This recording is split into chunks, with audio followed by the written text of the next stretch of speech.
Hello all. So మనం ఒక కొత్త సిరీస్ని స్టార్ట్ చేయబోతున్నాం, which is social structure, issues and policies. ఈ సబ్జెక్ట్ బోత్ టీజీపీఎస్సికి ఏపీపీఎస్సికి very important. Like last time group 2 group 1 paper చూసిన ఈ సొసైటీ మీద, సోషల్ స్ట్రక్చర్ మీద ఎలాంటి క్వశ్చన్స్ అడిగారు, డెఫినేషన్స్, సబ్జెక్ట్. ఆల్సో తెలంగాణ సిలబస్లో గ్రూప్ 2లో అయినా సరే, గ్రూప్ 1లో అయినా సరే 50 మార్క్స్ ఇంక్లూడ్ అయింది ఈ సబ్జెక్ట్. సో ఇది మనం ఒక సమ్మరీ లాగా లైన్ టు లైన్ డిస్కస్ చేద్దాం, బట్ కొంచెం ఫాస్ట్గా రివిజన్ అయ్యేటట్టు. ఆల్రెడీ చదివిన వాళ్ళకి ఈ వీడియోస్ ఒక రివిజన్ లాగా హెల్ప్ అవుతుంది. అసలు చదవని వాళ్ళకి ఇది ఒక్కసారి వింటే మీకు ఈ టెక్స్ట్ బుక్ చదవడం ఈజీ అయిపోతుంది. So that's the purpose of this series. So let's start the series without wasting the time. Now Indian social structure. So first మనం deep into the subject వెళ్ళే కంటే ముందు main features of the society చూస్తామన్నమాట. అసలు మన Indian సొసైటీకి ఇట్లా points చెప్పండి, కొన్ని సేలియంట్ ఫీచర్స్ ఏంటి అంటే మనకు తెలియాలి. చూడండి, మన ఇండియన్ సొసైటీ అనేది చాలా యునీక్ మిగతా కంట్రీస్తో కంపేర్ చేస్తే. ఎందుకంటే ఎన్నో రకాల రేసెస్, ఎన్నో రిలీజియన్స్, ఎన్నో ఎథ్నిసిటీస్, ఎన్నో లాంగ్వేజెస్, మిక్సింగ్, అమాల్గమేషన్స్ ఉన్నాయి. ఎస్పెషల్లీ మనం చూస్తే మన ఇండియాలో 3 గ్రేట్ రిలీజియన్స్ ఉన్నాయి. ఏంటవి? హిందూయిజం, క్రిస్టియానిటీ అండ్ ఇస్లాం.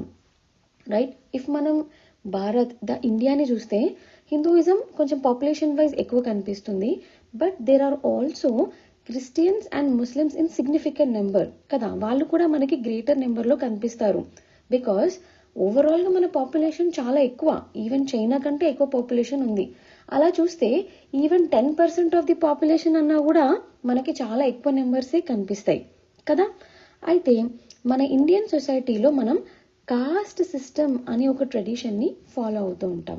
అంటే ఏంటి? తెలుగులో మనం కులం అని అంటాం. ఈ కాస్ట్ సిస్టమ్ ఎంత ఎఫెక్ట్ చూపిస్తుందంటే మనకి చాయిస్ ఉండదు. మనం ఒక ఫ్యామిలీలో ఒక కాస్ట్లో పుట్టామనుకోండి, తరతరాలుగా మన ఫ్యామిలీ ఒక ఆక్యుపేషన్ని చేస్తూ ఉంటే మనం కూడా అదే ఆక్యుపేషన్ని కూడా నెక్స్ట్ కంటిన్యూ చేస్తాం. కుల వృత్తి అంటాం.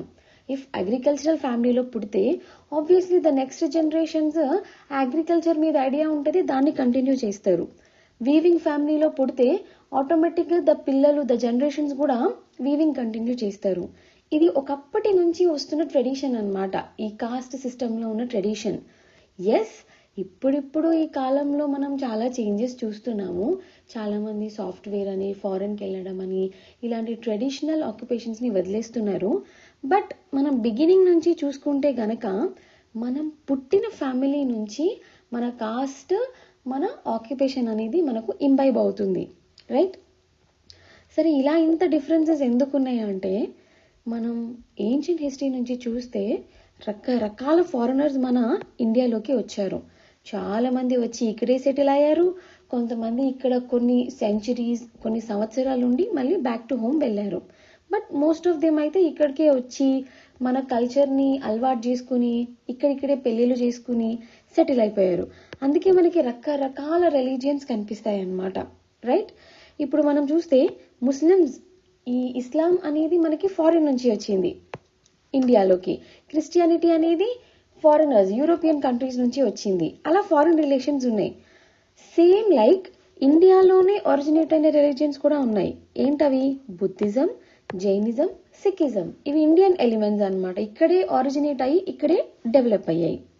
అయితే మన హెరిటేజ్ అనేది చాలా ఏన్షియంట్ అండ్ వైడ్ స్ప్రెడ్ అన్నమాట. అంటే ఎంతో పురాతనమైనది, చాలా స్కేల్లో మనకి కనిపిస్తుంది.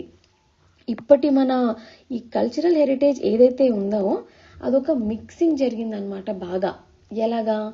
ఇప్పుడు ఈ ఫారినర్స్ రాకముందు ఈ ఇండియన్ సబ్ కాంటినెంట్లో లోకలైట్స్ ఉండేవాళ్ళు కదా. మనం ద్రవిడియన్స్ అంటాము, లోకల్ పీపుల్, నీగ్రాయిడ్స్, వీళ్ళందరూ ఉండేవారు ఇక్కడ. మనకి ఆర్యన్ ఇన్వేజన్ అని చెప్పేసి ఒక ఆర్యన్ రేస్ ఫారెన్ కంట్రీస్ నుంచి వచ్చింది అని చెప్తారు. ఆ ఆర్యన్స్ వచ్చి ఇండియాలో సెటిల్ అయ్యి ఒక మిక్సింగ్ జరిగింది. తర్వాత మనకి ఫారినర్స్ వచ్చారు. రైట్? కుషానాస్, షాకాస్, బ్యాక్ట్రియన్స్, యూరోపియన్స్, సల్తనేట్స్, ముఘల్స్, వీళ్ళందరూ వచ్చి ఒక కాంటాక్ట్ జరిగి ఒక మిక్సింగ్ జరిగింది. ఇంత మిక్సింగ్ వల్ల, ఇంత కాక్టైల్ వల్ల మనకి రకరకాల కొత్త కొత్త కాస్ట్లు, కొత్త కొత్త రిలీజియన్స్, కొత్త కొత్త సబ్ కాస్ట్లు ఇలా ఆరిజినేట్ అయ్యాయన్నమాట. మనం వేరే కంట్రీస్తో కంపేర్ చేస్తే ఇండియా అనేది one of the complex countries, చాలా కాంప్లెక్స్. ఎందుకంటే ఇప్పుడు మనం ఇన్ని ఎగ్జాంపుల్స్ చూసాం కదా, ఎంతమంది ఫారెన్ నుంచి వచ్చారనేది. సో ప్రీ హిస్టరీ నుంచి, అంటే మనకి ఏదైతే రాతపూర్వకంగా స్టార్ట్ అయిందో అక్కడ నుంచి మనం హిస్టరీ అని అంటాం. దానికి ముందు కూడా ఎన్నో రకాల ట్రైబ్స్, ఎన్నో రకాల గ్రూప్ ఆఫ్ పీపుల్ ఇక్కడ ఆరిజినేట్ అయ్యారు, బతికారు, ప్రాస్పర్ అయ్యారు, రైట్? సో మనం చూస్తే ఈ మిక్సింగ్ వల్ల, ఈ డెవలప్మెంట్ వల్ల మన సొసైటీలో కాస్ట్, వర్ణ, joint family, village communities, village panchayats ఇలా చాలా చాలా ఆర్గనైజేషన్స్ పుట్టుకొచ్చాయి. మీరు డిఫరెంట్ రీజియన్స్ తీసుకోండి ఇండియాలో, ఒక రీజియన్ని ఇంకో రీజియన్తో కంపేర్ చేయలేము. ఇక్కడ ఉన్న ఫీచర్స్ మీకు అవతల కనిపించవు. లైక్ ఫర్ ఎగ్జాంపుల్ చూడండి, నార్త్ ఇండియాని సౌత్ ఇండియాకి కంపేర్ చేయండి, ఎన్నో డిఫరెన్సెస్. ఈస్ట్ ఇండియాని వెస్ట్ ఇండియాని కంపేర్ చేయండి, ఎన్నో డిఫరెన్సెస్. అంతెందుకు స్టేట్కి కంపేర్ చేయండి, food, dressing, language, colour, features, రకరకాల డిఫరెన్సెస్. సో ఇంత డైవర్సిటీ ఉందన్నమాట ఇండియాలో. గుడ్ థింగ్ ఏంటంటే ఇంత డైవర్సిటీ ఉన్నా కూడా మన దగ్గర యూనిటీ కనిపిస్తుంది. అందరూ కలిసి ఒక పీస్, ఒక హార్మనీలో బతుకుతున్నారు, రైట్? సో ఇండియా అనేది మల్టీ ఫేసెటెడ్.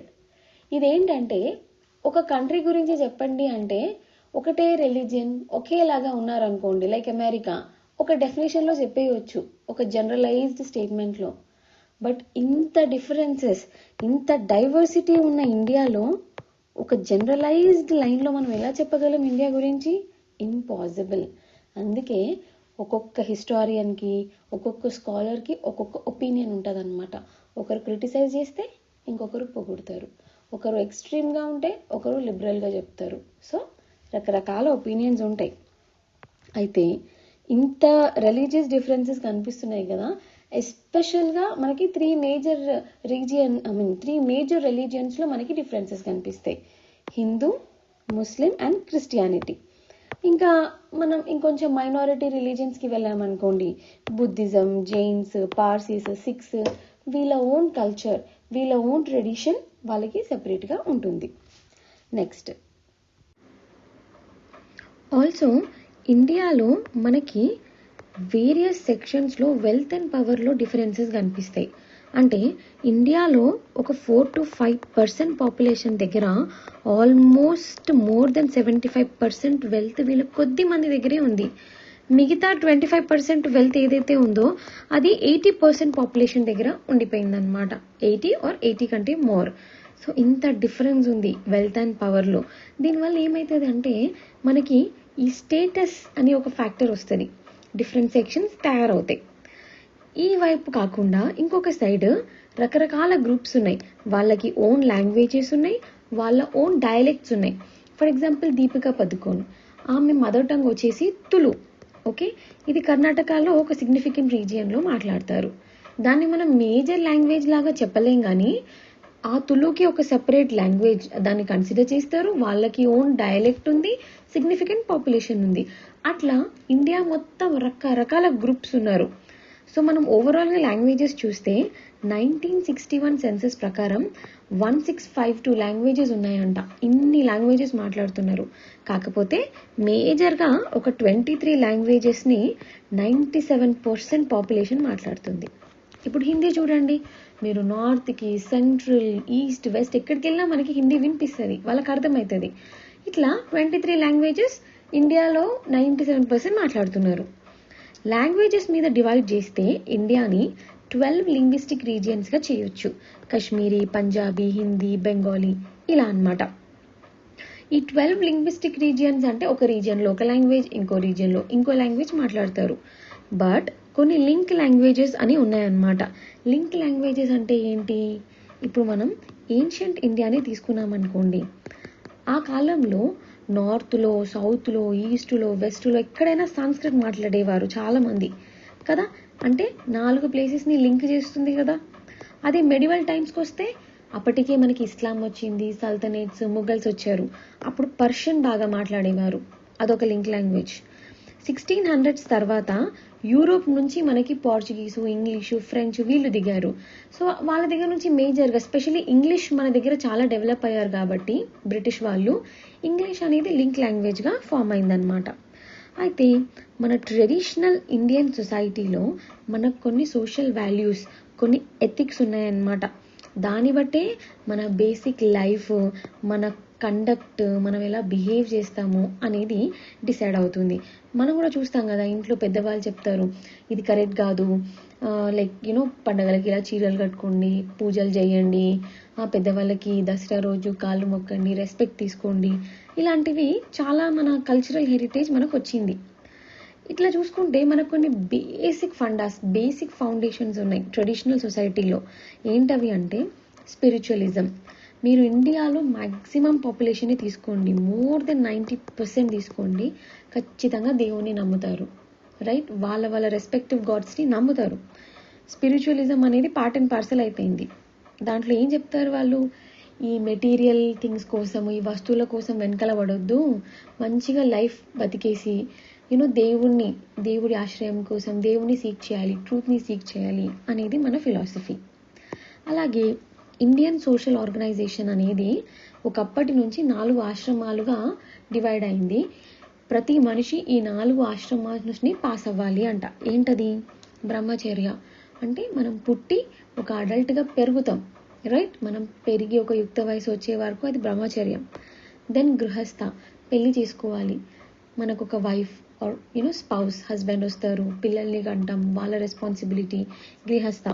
వనప్రస్థ అంటే ఆల్మోస్ట్ రిటైర్మెంట్ స్టేజ్ అనమాట.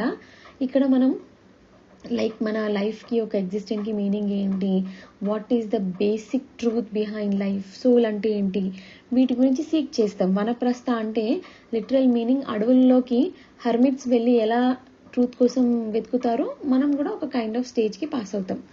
లాస్ట్లో సన్యాసాశ్రమ. ఇదేంటంటే ఇక ఫైనల్గా ఎవ్రీథింగ్ ఈజ్ ఎల్యూజన్, అంతా మాయా, ఈ రిలేషన్షిప్, ఈ బంధాలు, పిల్లలు, ఇదంతా కాదు, ఫైనల్గా వెళ్ళి గాడ్లో కలవాలి అనే ఒక రియలైజేషన్. నెక్స్ట్ వచ్చేసి వర్ణ సిస్టమ్. మనం లేటర్ వేదిక్ పీరియడ్ నుంచి చూస్తే మనకి ఇట్లా 4 వర్ణాస్ లాగా డివైడ్ అయి ఉంటుంది మన సొసైటీ. ఏంటది?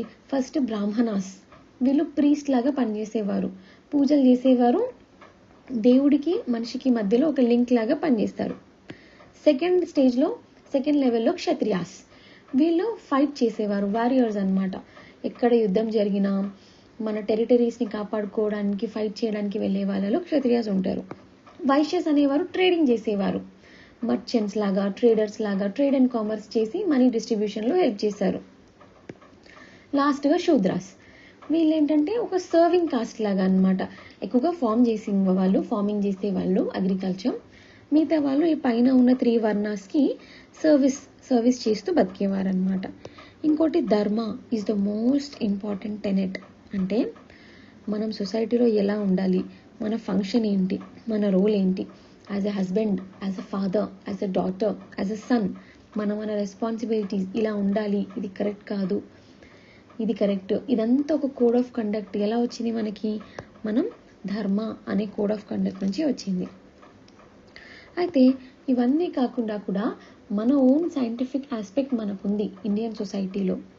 ఇప్పుడంటే మనం టెక్నాలజీ మీద ఎక్కువ ఇన్వెస్ట్ చేయలేదు, ఆఫ్టర్ బ్రిటిషర్స్ వచ్చాక మనీ అంతా డ్రైన్ అయిపోయి మనం సైన్స్ అండ్ టెక్నాలజీని డెవలప్ చేయలేదు. కానీ ఏన్షియంట్ టైమ్స్లో చూస్తే మన దగ్గరే చాలా వరకు ఆరిజినేట్ అయ్యాయి సైన్స్ రిలేటెడ్.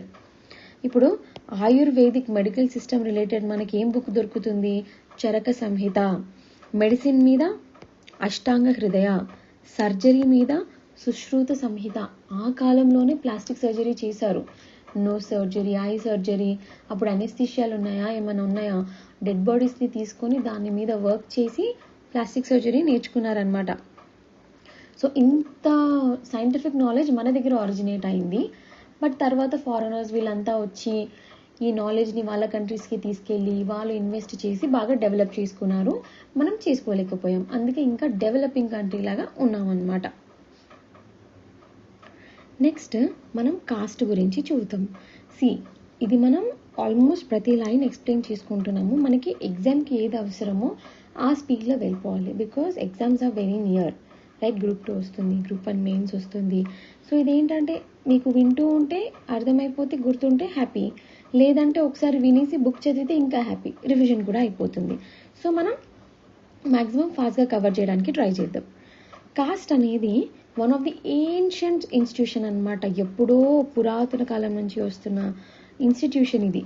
అయితే ఈ కాస్ట్ గురించి చెప్పడానికి చదవడానికి చాలామంది స్కాలర్స్కి, హిస్టోరియన్స్కి ఇంట్రెస్ట్ ఉంది, ఎంతూజియాజం వచ్చింది. అందుకే మనకి రకరకాల పర్స్పెక్టివ్స్, సో మెనీ డెఫినేషన్స్ కనిపిస్తాయి. అయితే మనం కాస్ట్ యొక్క మీనింగ్ చూసామనుకోండి, దాని ఆరిజిన్ వచ్చేసి స్పానిష్ నుంచి వచ్చింది. ఇది గ్రూప్ 2 అలాంటి ఎగ్జామ్స్కి ఇంపార్టెంట్. స్పానిష్ ఆరిజిన్ అన్నమాట casta, which means breed, race, strain. అంటే మనం బ్రీడ్ అంటాం కదా, ఇప్పుడు ఒక ఫాదర్ నుంచి ఆర్ ఒక మదర్ నుంచి ఒక ఆఫ్ స్ప్రింగ్ వస్తే బ్రీడ్ అంటాం, రైట్? లేకపోతే రెండు గ్రూప్స్ని డిఫరెన్షియేట్ చేయడానికి వీళ్ళు ఒక రేస్, వీళ్ళు ఆరియన్ రేస్, వీళ్ళు ద్రవిడియన్ రేస్, అలా డిఫరెన్షియేట్ చేస్తాం. సో కాస్టా మీనింగ్ వచ్చేసి ఇలాంటిది, breed or race or strain. ఈ కాస్టా అనే వర్డ్ ఎక్కడి నుంచి వచ్చింది? Latin origin. కాస్ట్ ఏమో స్పానిష్ ఆరిజిన్, కాస్టా ఏమో లాటిన్ ఆరిజిన్. లాటిన్ వర్డ్ క్యాస్టస్, దీని మీనింగ్ ఏంటంటే ప్యూర్. ఓకే, ప్యూర్ అనే వర్డ్, దాని నుంచి ఈ కాస్టస్ నుంచి కాస్ట్ అనే వర్డ్ వచ్చింది. అయితే పోర్చుగీస్ వాళ్ళు ఇండియాకి వచ్చాక ఫస్ట్ టైం ఈ ఇండియన్ సొసైటీని చూసి, అరే ఇన్ని డివిజన్స్ ఉన్నాయి, ఇన్ని గ్రూప్స్ ఉన్నాయి, వాళ్ళని వాళ్ళు జాతి అని పిలుచుకుంటున్నారు, సో ఈ జాతియే కాస్ట్ అన్నమాట ఇండియన్స్కి అని సినానిమస్గా వాడారు. ఓకేనా, పోర్చుగీస్ బాగా ఎక్కువగా ఈ కాస్ట్ అనే వర్డ్ని వాడారు. మనం డెఫినేషన్స్ చూసామనుకోండి, చాలామంది చాలా డెఫినేషన్స్ ఇచ్చారు, అండ్ ప్రతిదీ గుర్తుపెట్టుకోవాలి. మెయిన్స్లో ఆన్సర్ రైటింగ్కి హెల్ప్ అవుతుంది. లాస్ట్ టైం ఏపీపీఎస్సి గ్రూప్ 2 ఎగ్జామ్లో డెఫినేషన్ ఇచ్చి ఇది ఏ పర్టికులర్ స్కాలర్ రాశారు చెప్పారు అని అడిగారు. So it's always good to remember. So Riley అనే అతను ఏం చెప్పాడంటే, కాస్ట్ ఏంటంటే it's a collection of families. అంటే ఒక గ్రూప్ ఆఫ్ ఫ్యామిలీస్ అందరూ దగ్గరకు వచ్చి ఒక పెద్ద గ్రూప్ లాగా ఫామ్ అయ్యి వాళ్ళు ఒక కామన్ డిసెంట్ని వాళ్ళు ఇంబైబ్ చేసుకుంటారనమాట. అంటే మనమంతా ఒక పర్సన్ నుంచి వచ్చాము, మన యాన్సిస్టర్ ఒక పర్సన్, అతను మనిషి అయినా అయి ఉండొచ్చు, దేవుడైనా అయి ఉండొచ్చు. ఆ యాన్సిస్టర్ నుంచి నెక్స్ట్ జనరేషన్ ఇలా మనమంతా ఒకరి దగ్గర నుంచే వచ్చాము అని గ్రూప్ ఆఫ్ ఫ్యామిలీస్ వచ్చాయనుకోండి, అది కాస్ట్ అని అంటున్నారు. లండ్బర్గ్ ఏం చెప్తున్నారు అంటే, కాస్ట్ అనేది ఒక క్లాస్ ఆఫ్ పీపుల్. ఆ క్లాస్ ఎంత రిజిడ్ అంటే దాని నుంచి తప్పించుకోవడం చాలా చాలా కష్టం. పుట్టుకతో మనకి కాస్ట్ అనేది అసైన్ అవుతుంది, మనకి ఆప్షన్ లేదు చూస్ చేసుకోవడానికి, మన బర్త్ డిసైడ్ చేస్తుంది. అండ్ దాంట్లో నుంచి బయటికి వెళ్ళడానికి, వేరేది తెచ్చుకోవడానికి చాలా కష్టం అని లండ్బర్గ్ చెప్పారు. ఏహెచ్ బ్లంట్ ఏం చెప్తున్నారు అనంటే, అదొక ఎండోజీనస్ అంటే వితిన్ మనది, ఇలాంటి ఎండోజీనస్ గ్రూప్స్ అన్నీ కలిసి ఒక కామన్ నేమ్, ఇందాక మనం చూసాం కదా, ఒక కామన్ యాన్సిస్టర్, ఒక కామన్ నేమ్, అలా కామన్ నేమ్ని పాస్ చేసుకుంటారు. అయితే వాళ్ళకు కొన్ని రూల్స్ పెట్టుకుంటారు, రెస్ట్రిక్షన్స్ పెట్టుకుంటారు. మనం ఈ పర్టికులర్ దాంతో కలవలేము, కాస్ట్ వాళ్ళతో చేయలేము, సోషల్ ఇంటర్ కోర్స్ అనేది చాలా తక్కువ ఉంటుంది, అంటే ఎక్కువ మొబిలిటీ తక్కువ ఉంటుంది, వేరే వాళ్ళని కలవడం, వాళ్ళలో పెళ్ళిళ్ళు చేసుకోవడం అలా తక్కువ. వీళ్ళు ఈ గ్రూప్ ఆఫ్ ఫ్యామిలీస్ అందరూ కామన్ ఆక్యుపేషన్ని ఫాలో అవుతారంట. ఫర్ ఎగ్జాంపుల్ చూడండి, పద్మశాలీస్ చూడండి, వీవింగ్ చేస్తారు, లైక్ కాపు, కమ్మ, వీళ్ళందరూ అగ్రికల్చర్ చేస్తారు. ఇలాగా వాళ్ళ ఫ్యామిలీ ట్రెడిషన్ని వీళ్ళు కంటిన్యూ చేస్తారు. ఓకే, నెక్స్ట్ మనం ఈ కాస్ట్ సిస్టమ్ని 3 పర్స్పెక్టివ్లో చూడొచ్చు: ఇండోలాజికల్, సోషో ఆంథ్రోపోలాజికల్, సోషలాజికల్. ఈ 3 పర్స్పెక్టివ్లో మనం కాస్ట్ని చదువుదాం. నౌ ఇండాలజిస్ట్లు అనే వాళ్ళు స్క్రిప్చురల్ పాయింట్ ఆఫ్ వ్యూలో చెప్పారు కాస్ట్ సిస్టమ్ని, సోషల్ ఆంథ్రోపోలజిస్ట్ ఏమో కల్చరల్ పాయింట్ ఆఫ్ వ్యూలో చెప్పారు. స్క్రిప్చురల్ పాయింట్ అంటే ఏంటంటే, మనకి చాలా రకాల పురాణాలు, శాస్త్రాలు, బుక్స్, స్క్రిప్చర్స్ ఇవన్నీ ఉన్నాయి కదా, వాటిల్లో మనకి తరతరాలుగా చెప్పబడింది ఏంటి? ద క్రియేటర్ అనేవాడెవరు? బ్రహ్మ. ఆయన లైక్ హెడ్ దగ్గర నుంచి ప్రీస్ట్ వచ్చారు, అంటే ఈ బ్రాహ్మిన్స్ వచ్చారు. భుజాల దగ్గర నుంచి క్షత్రియాస్ వచ్చారు. థైస్ దగ్గర నుంచి ఈ వైశ్యాస్ వచ్చారు. పాదాల దగ్గర నుంచి శూద్రాస్ వచ్చారు. ఇలా ఈ బ్రహ్మ అని ఆయన్ని వితర్ పురుష అంటారు. ఆయన దగ్గర నుంచి ఈ 4 వర్ణాస్ అనేవి వచ్చాయి అనేది మనకు చెప్పారు. మనం అది బిలీవ్ చేస్తున్నాము మెనీ ఇయర్స్. ఆ బిలీవ్ చేస్తున్న కొద్దీ అది మోర్ అండ్ మోర్ స్ట్రాంగ్ అయిందనమాట. రిజిడ్ అయిపోయింది, దాన్ని మార్చడం కష్టమైంది. ఎందుకంటే అది మనకి చెప్పబడింది, అది అలాగే ఉంటుంది. ఇప్పటికీ చాలా మంది నమ్ముతారు అది అలాగే వస్తుంది అని చెప్పి. సో ఎవరు దాన్ని చేంజ్ చేయడానికి చూడలేదు. సోషియో ఆంథ్రోపాలజిస్ట్లు ఏంటంటే, ఆంథ్రోపాలజీ అంటే ఏంటి?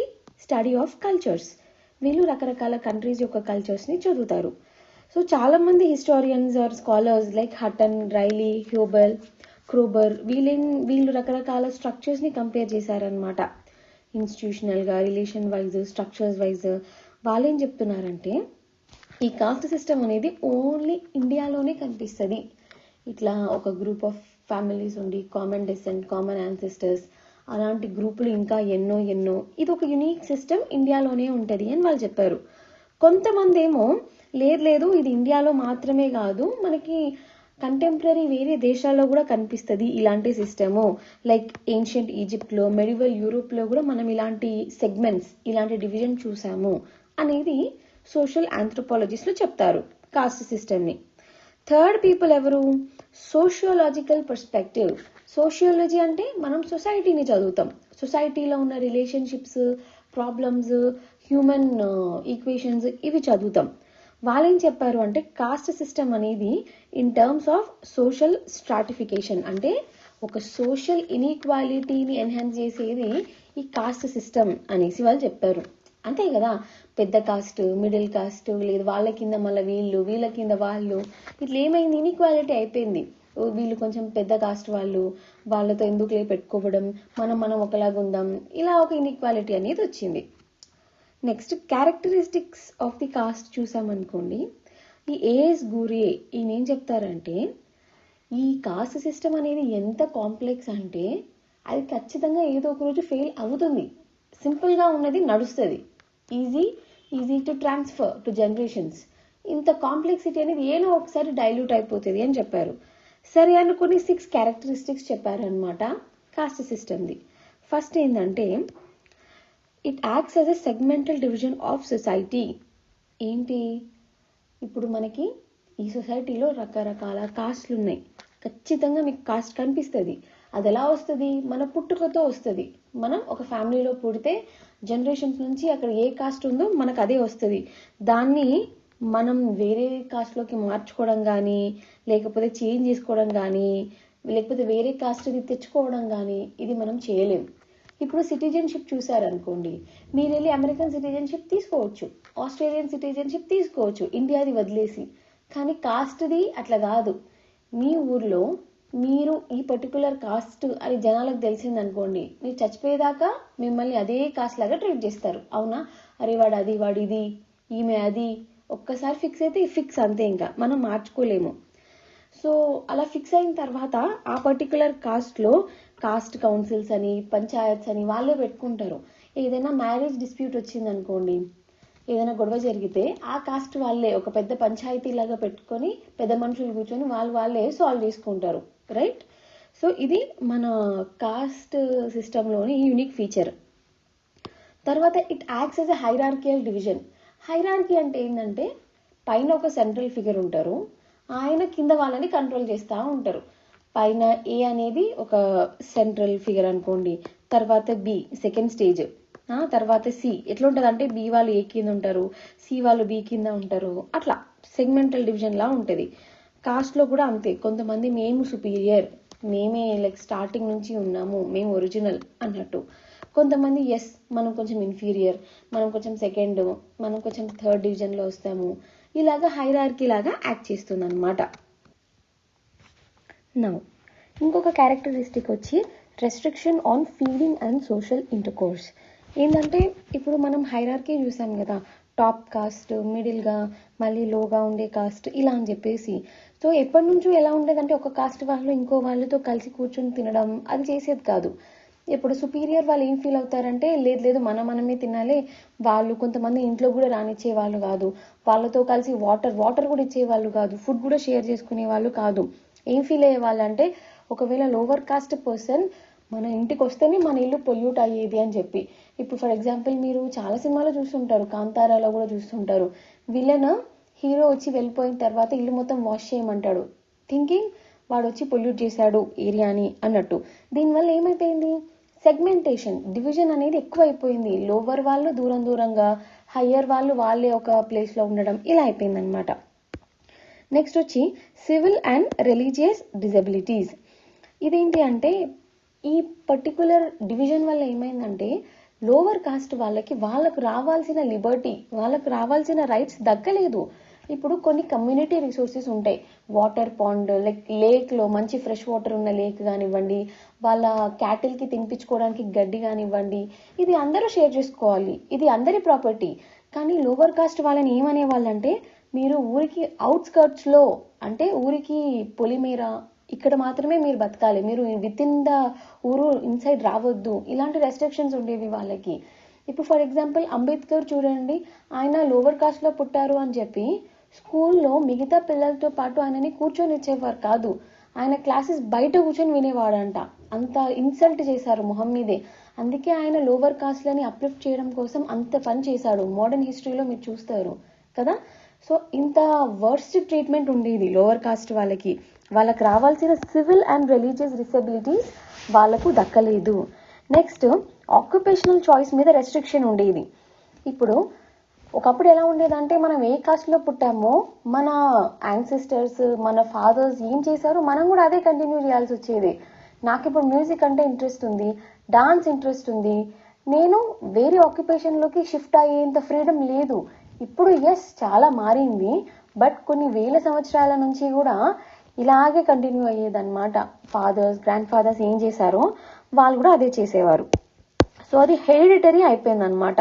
కొన్ని పనులేమో ఇన్ఫీరియర్గా ట్రీట్ చేసేవారు, కొన్ని పనులేమో లైక్ డిగ్రేడింగ్గా, ఎలా అంటే బట్టలు ఉతకడం కానివ్వండి, యూనో క్లీనింగ్ పనులు చేసేవాళ్ళు కానివ్వండి, బార్బర్స్ కానివ్వండి, వీళ్ళని ఎలా అంటే కొంచెం తక్కువగా అలాగ చూసేవారు, వేరే కాస్ట్ వాళ్ళని కొంచెం ఎక్కువగా చూసేవారు, రైట్. కొన్ని ఆక్యుపేషన్స్ ఉన్నాయి, అగ్రికల్చర్, ట్రేడ్, లేబరింగ్, ఇది అందరికీ ఓపెన్ అనమాట. ఏ కాస్ట్ వాళ్ళైనా సరే ఇంట్రెస్ట్ ఉంటే చేసుకోవచ్చు. అట్లాంటి కొన్ని ఓపెన్ ఆక్యుపేషన్స్ పెట్టారు. తర్వాత మ్యారేజ్ మీద కూడా రెస్ట్రిక్షన్స్, ఇదైతే ఇప్పటికీ కూడా స్టాండ్స్ ట్రూ. ఇప్పుడు చూడండి, ఒక కాస్ట్ వాళ్ళు వాళ్ళ దాంట్లోనే పెళ్లి చేసుకోవడానికి చూస్తున్నారు, కానీ ఇంటర్ కాస్ట్ మ్యారేజెస్ ఎంత రేర్గా కనిపిస్తున్నాయి. అగైన్ చాలా మారింది, బట్ స్టిల్ ఇంకా కూడా మ్యాక్సిమం ఉంది, 70 to 80% ఈ సిస్టమ్ ఇలాగే ఉంది. ఈ మధ్య మ్యాట్రిమోనీ వెబ్సైట్స్ కూడా రెడ్డి వాళ్ళకి, పద్మశాలి వాళ్ళకి, ఇలా ఎవరిది వాళ్ళకి కూడా సెపరేట్ చేసేస్తున్నారు అనమాట. సో ఇంకా ఈ మ్యారేజ్ మీద రెస్ట్రిక్షన్స్ అనేది నడుస్తుంది.